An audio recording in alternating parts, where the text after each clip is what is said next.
On the testing consortium's grant applications, they agreed to use federal award money to develop curriculum models.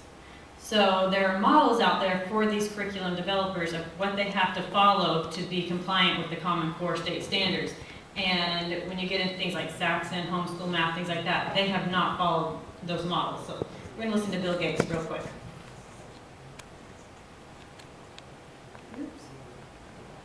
In terms of standards, the state-led Common Core State Standards Initiative is developing clear, rigorous standards that will match the best in the world. Last month, 46 governors and chief state school officers made a public commitment to embrace those standards. This is encouraging, but identifying common standards is just the starting point. We'll only know if this effort has succeeded when the curriculum and tests are aligned to these standards. Secretary Arne Duncan recently announced that $350 million of the stimulus package will be used to create just these kinds of tests. Next generation assessments aligned to the Common Core. When the tests are aligned to the common standards, the curriculum will line up as well. And it will unleash a powerful market of people providing services for better teaching. For the first... There's two things that stand out in there. The first is that he says we're not going to know if this works until the curriculum lines up and the tests line up. So we can't just have Common Core standards and still do our regular testing that we have for Arkansas testing, or use the curriculum that the parents choose to use. It all has to line up. So obviously this is more than just standards. Straight from Bill Gates' mouth, who's given over $250 million to Common Core. And the second is that it's going to unleash a powerful market force. And that is why he has given so much to Common Core. All of this, I mean, a lot of schools have seen that their kids are getting laptops, iPads. All the tests are going to be on the internet, you know, through the computer. So who's going to be making lots of money? Bill Gates. So this is venture philanthropy. We're going to, real quick, Joseph Califano was a former Health and Education Welfare Secretary, and I think that this quote says it really well. He says, any test questions that the federal government prescribed, or we can say paid for, should surely be suspect as a first step toward a national curriculum. Carried to its full extent, national control of curriculum is a form of national control of ideas. So we need to get down to whose ideas are they. All one needs to do is follow the money and philosophy trail to determine who the developers are and who will profit. Like we showed you earlier, Patrick's slide of the money trail outlined some of the key players in their financial backing, but perhaps we need to look into the philosophical reasons these same entities have and what social reforms in the name of education they are seeking. So Bill Gates, who's given over $250 million to Common Core, he signed an agreement, or his company Microsoft signed a cooperative agreement with UNESCO, which is the United Nations branch over education, back in 2004 to fund and create a global education system. Gates says Microsoft supports the objectives of UNESCO. He also partnered with Pearson. So those are the two people we're going to kind of go look at real quick, is the Pearson Foundation and UNESCO. So what does UNESCO believe? What are some of the things that they stand for? If you look in their mandates for their education-based NGOs, these are the things that they say. They say downplay nationality in teaching, lest the kids identify too strongly with their country. Teach peace, defined by the UN as more than the absence of war, requiring social equity or redistribution of resources. Teach sustainable development, teach local to global activism, and execute UNESCO's educational objectives and report back to UNESCO on activities.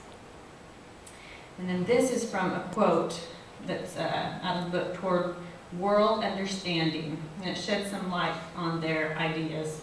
It says, as long as the child breathes the poisoned air of nationalism, education and world-mindedness can produce only rather precarious results. As we have pointed out, it's frequently the family that infects the child with extreme nationalism. The schools should therefore use the means described earlier to combat family attitudes that favor jingoism, which is nationalism. So they want us to be more of a global society. to want globalism and not nationalism, to not want sovereignty. And then the other person to look at is Sir Michael Barber, who is the Chief Education Advisor at Pearson and a Common Core promoter extraordinaire. He is also a global education standards promoter. And he talks about sustainable reform as irreversible reform. He says it directs education policymakers to make it so it can never go back to how it was before. If you want irreversible reforms, work on the culture and minds of the teachers and parents. Otherwise, he says, people might repeal what's been done because of their wish for the past. Make it so it can never go back to how it was done before. It's so important that we look at these people and what their philosophies are. And then why they want this. Where are they taking us? Workforce planning. We have workforce planning boards. We have everything set up for workforce planning. Back in 1992, Mark Tucker, and that's somebody you should research, wrote a letter to Hillary Clinton. And in the letter, this paragraph really stands out. He says it'll lay out a plan to remold the entire American system into a seamless web that literally extends from cradle to grave and is the same system for everyone, coordinated by a system of labor market boards at the local, state, and federal levels, where curriculum and job matching will be handled by counselors accessing the integrated computer-based program. So you can see all that with Common Core as to where we are headed. We have computer-based programs. We have, like you saw with the video, a system where they can kind of say, well, this is what would be the best career path for you. Look at other countries and how their education systems work. In Germany, there's a teacher that said that these students, by the time they're in 3rd grade, will take a test, and that test determines if they get onto a career path or a college path. She says those students that go onto the career path, she sees the light in their eyes go out. You've just been destined to that's where you're going in your life. You don't have agency, you don't have the freedom of choice. That's not America, but that's where they're wanting to take us. That's why we have to fight. Is this happening right this second? No. But if we don't stand up and we don't fight against this, this is where these people are wanting to take us. And you can see it in all of their documents, in everything they've written, that's what they want. This was back in 1971. It has nothing to do with Common Core, but I thought it was very applicable. It says there are parts in a puzzle analyzed by themselves. Each of these projects appear to be either harmless or an expression of someone's dream. When you look at it, Common Core doesn't seem like it's that big of a deal. It's just standards. That's a lot. It's just standards. What's the big deal? Are you against standards? You have to look at, that's just one puzzle piece, and there's a whole bunch more that come with it. When linked together with other harmless programs, they were no longer formless, but could be seen as an entire package of plans outlining methods of implementation, organization, structures, computerization, use of behavioral profile catalogs, and goals and objectives determination. So what is at stake? What are we losing? We are losing the ability to direct our children's education. When you go up to the school and say, this isn't working for my child, the way you're teaching math is not being effective for my child, and they say, sorry, you've lost the ability to direct your child's education. You have a loss of privacy. They didn't even ask for consent, and they're going to collect over 400 data points on our children. It's in the National Education Data Model. You can get online and look at them yourself. Religion, political, voting status, how do you vote? All of these things that have nothing to do with education. Why? We're losing our constitutional right to make these decisions for ourselves, and that's why I'm fighting. It's for our Constitution. We have to stand up and fight for our Constitution.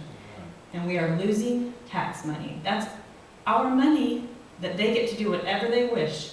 And where are they taking us? To national control without accountability, to workforce and career planning through data mining, to a managed economy and globalism. So what can we do about it? I mean, at first I felt helpless. I'm like, I can't do anything about this. And then I thought, well, I'll just start a website that will educate others. And I thought, leave it at that. But then I realized I had to start talking to our legislators, and a lot of them had no idea when I first started calling. They didn't really know anything about Common Core. So we had special session back in July of last year where we had Dr. Sanders Stofsky, James Milgram, several people testify as to why Common Core was not good, but that was just the education committee. So there's still all these other legislators that have no idea what it is. We have to meet with our legislators. We have to talk to other people in our community, share things on Facebook, on Twitter. That's the way that we get things out. I mean, we aren't funded. Who's funding the other side? You have Bill Gates, Pearson, all these people that have all this money. We are just parents. But together we can make a difference. Also, I would encourage you to go to your local school boards. That's something that I realized is part of the problem is we as a people are apathetic. I didn't even know much about the school board when it was meeting, what they did. Go to those meetings, listen to what they're talking about, and then ask to speak to them. Ask them, just share your experiences with your own children. Say, this isn't working. We need to do something. We have to stand up, and we can make a difference. And we'll take any questions that y'all have.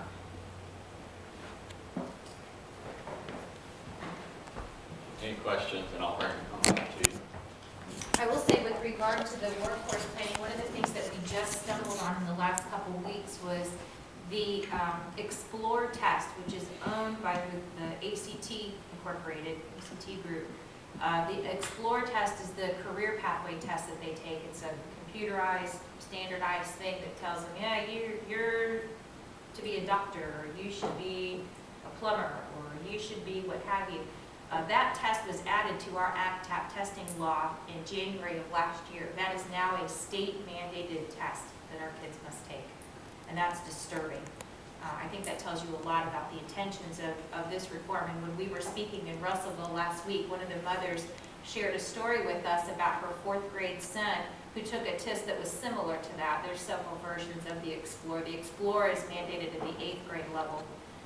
He took something similar, and she said that up since birth to the 4th grade, he was going to be an oceanographer. And when they had a dress-up day at school, he wore a wetsuit with flippers and a mask. And he's all about oceanography, and that's what he wants to do. And he took this test, and it gave him a different result. And he came home crying and said, well, now I can't be an oceanographer. And she is now tasked with trying to convince her son that the American dream is still alive and you can be whatever you want to be. And maybe if you want to go to school to be an oceanographer, then that's what you ought to do. This reform is going to steer children like that away from that. If he doesn't get the proper score on several of these different standardized tests, he won't be allowed to take the classes that he needs in high school to qualify for the college he needs to get into to be an oceanographer. These people are trying to steer us in a European direction. Yeah. I'm sorry. What has to change for, or what has to be done to Make Arkansas. Okay. Your local school district boards do not have a lot of authority in this. They have to do what the state tells them to do. We are not a local controlled state. California is, for instance, so when the Race to the Top grant was announced, their money was given to them on a district basis. And so districts have the option of opting out of all this here. In Arkansas, it's not the case as far as we know. What your local school board can do is to publish a resolution, and there are samples of these resolutions you can get online, so if you're interested, we can get you to a website. They'll give you a template, tweak it if you want to, or your board could tweak it. But a resolution is really just a statement of opinion. The more of these resolutions we get from local school boards around the state, the stronger a case can be made to the state board and to the legislature. The state board adopted this. 9 people appointed, they're not accountable to us, and our experience has taught us they're really not interested in what we have to say, so it's in the legislature. This is a midterm election year, so I know there's a lot of people that never participated in midterm elections any time in the past. A lot of people just participate in the presidential one, and who cares who gets into, the House or the Senate or Congress. This is a big deal. You need to get involved in the midterm election. You need to talk to these candidates. You need to get them to take a stance one way or the other on Common Core. And we need to get people in the House and in the Senate and in the Congress that are going to help us fight this. And you need to establish a personal relationship with your House representative on a state level and your state senator. Sending emails is great, and making phone calls is great, and we encourage you to do that. But it's not going to carry a lot of weight with them unless you lobby them and that entails establishing credibility. So that means getting them out to coffee or lunch so that you can talk about your concerns in person. And what they have told us they really want to hear are your personal stories and how it has affected you at your kitchen table at home. So we cannot afford to be apathetic. Apathy has gotten us the situation that we're in, not just from an education perspective, but overall. We have to, we the people means we have to be the government. We cannot just sit idly by and figure that whoever gets elected into some office is going to have our best wishes at heart, because guess what? We have the government we deserve, because that's what we did. So you've got to get out, you got to get off the couch, you got to take some time off work, you got to go lobby these guys, you got to talk to them, make sure that your House member and your senator knows where you stand, and that you get them on your side to repeal this. The only way we're going to get out of it as a state is to legislate it out. There are over 45 bills that have been introduced across the country in varying states. Over 30 states are fighting back. It's a tough battle, and it's taking more than one bill to get there. They've spent over 10 years building this. We're not going to be able to go in there, get one bill, and get it out. It's not going to happen. It's not realistic. Indiana's almost out. Alabama's almost out. Florida is almost out. Are we anywhere close? No. This organization wasn't formed until March of last year. Randy Alexander, representative from Springdale, did sponsor a bill for us, as did, who was our Senate sponsor? Oh, I cannot. Yes. Harry Stubblefield. Stubblefield. We tried to get something through this fiscal session, knowing that because it's a fiscal session, it was a long shot, but we tried to defund Park and Common Core, and it would not make it out of committee. The Rules Committee wouldn't even hear it. They adjourned the meeting without hearing us. And what was the other one, the other committee? that we- Special language would not hear it either. Same thing. Couldn't even make it onto the voting floor. So we're going to try again in the 2015 session. So your job is to help us get candidates into state office that will help us do this, that are very anti-Common Core reform, and that's going to require you educating them on the topic, because they don't know. And we're also trying to make this a big issue for the governor's race, and quite frankly, the presidential race next year, or in 2016. On a federal level, there are some measures that have been taken. The Republican National Committee did come out with a statement, which doesn't really do much. The House did pass with an overwhelming majority something called the Student Success Act, which puts a lot of holes in Common Core and gives the local education agencies a little bit more authority to get out of it. But the Senate has not heard the bill yet, and we don't know when they will. So there needs to be a great deal of pressure on the U.S. Senate to get that bill on the floor and pass it. That will help us significantly. There is also a proposed bill coming from a Democrat from a civil rights group. I cannot remember his name at the moment. Oh, God, what was his name? I'll find it and put it on the website. Anyway, he's trying to get a student rights bill passed in D.C. that would apply to everybody. He's meeting a great deal of resistance from his own party. Curtis Coleman is running for governor. He's gone on record as saying he's against this. He wants it out of Arkansas. Yes, he has. Curtis Coleman is running. He is very publicly anti-Common Core and vows to repeal it as governor. We are trying to get statements out of the other two. We did ask Asa Hutchinson his stance, and he has released a statement. It's okay. It doesn't take a strong stance one way or the other. Asa says, I'd be happy to have a conversation about it. And in the letter, he uses a lot of Common Core lingo, like global economy, 21st century, rigorous, all of that. So I'm very skeptical of Asa's stance. I've not heard or seen anything from Mike Ross yet, but I would love to see him make a statement for his campaign as well. The only other ones that I know have made a statement, Attorney General candidate David Sterling has come out strongly against Common Core. Who else? We have Ken Yang for auditor, anti-Common Core. I think that's it. We're going to start making a list on our website. You know, we're not affiliated with any particular party. I want to see both parties, and so does everyone else, come together. This is a multi-partisan effort. We are connected with every other state coalition as well as 2 national networks. And all of these coalitions are made up of Democrats, Republicans, Independents, Libertarians, you name it. It's very important that while we make it a political issue in the sense that we want everybody to take a stand one way or the other, this is not a party line issue. There are Democrats and Republicans standing shoulder to shoulder fighting this. The United Opt-out National campaign that's pushing for parents to opt their children out of all of these crazy mandated high-stakes tests, they are a progressive liberal group. And they hate this. They hate Common Core, and they hate the testing, and they're fighting it. The person leading the charge in New York is a Marxist.